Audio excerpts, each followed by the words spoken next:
the very beginning of the war. You're not Mr. in a good Brown, position. I You was don't have the cards right now.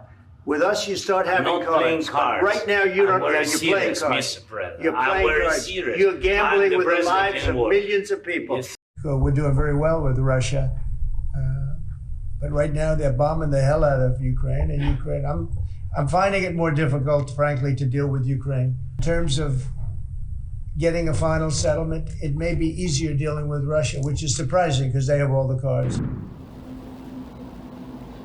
In terms of getting a final settlement, it may be easier dealing with Russia, which is surprising because they have all the cards. We're doing very well with Russia, but right now they're bombing the hell out of Ukraine. And Ukraine, I'm finding it more difficult, frankly, to deal with Ukraine. It may be easier dealing with Russia, which is surprising because they have all the cards. You're not Mr. in a Brown, good position. You don't have the uh, cards right now.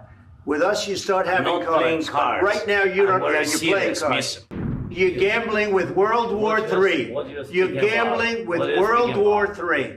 President Putin is bombing Ukraine. Yeah. Do you still believe him when he tells you that he wants peace?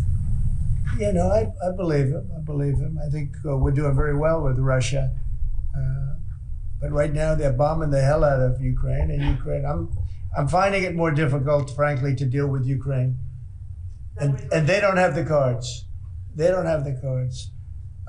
As you know, we're meeting in Saudi Arabia on sometime next week, early, and we're talking. I find that in terms of getting a final settlement, it may be easier dealing with Russia, which is surprising because they have all the cards. I mean, they're bombing the hell out of them right now. And I put a statement in, a very strong statement. Can't do that. Can't do that. Mr. President. We're trying to help them, and Ukraine has to get on the ball and get a job done. Michael, could you come up here? I see Michael back there. Good. I'm glad. He's traveling all over the world. I just saw him come in the door. Could you give a little definition of what's going on, please? Sure. Well, the president has been crystal clear, and he's been clear to all sides. The fighting has to stop. Both sides need to get to the table. We had a good engagement. Both leaders have said only President Trump could do so, and only he has been able to do so. We had an initial engagement with the Russians. The Ukrainians had a great opportunity to bind our economies together through that mineral deal. Unfortunately, that didn't go so well, but we think we're going to get things back on track. Secretary Rubio, myself and Ukrainian delegation will be meeting in Saudi Arabia next week to get these talks back on track, get a ceasefire in place, and drive peace home under President Trump's leadership. You put out I think both parties want to settle. I think if I wasn't president, this war would have had no chance of settlement, zero chance. But I think we're going to get it settled and stopped.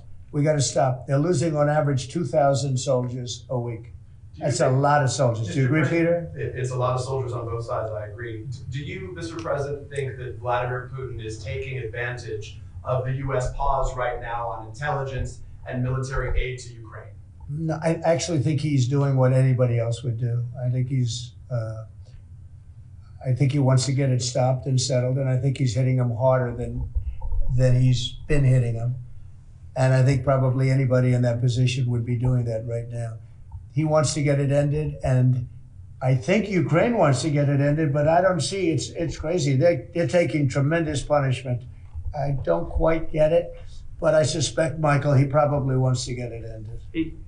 He does, Mr. President. The Russians are taking incredible losses on the front. As the president has They both said, are. this is a meat grinder of people, of material, of national treasure, and no one else has any solutions except to let this war continue forever. But I'll add, the president has had multiple conversations and a visit from President Macron of France, Prime Minister Starmer of the United Kingdom. We have the NATO Secretary General coming next week. We have this meeting with the Ukrainians. We've had it with the Russians. All of this in the president's first month in his leadership. We will engage in the shuttle diplomacy, and we will continue to use his leadership and what leverage we have to get both sides of the peace table. It's not going to be easy, but President Trump. This war should have never happened. It would have never happened if I were president, but it did happen. So a lot of other things shouldn't have happened too.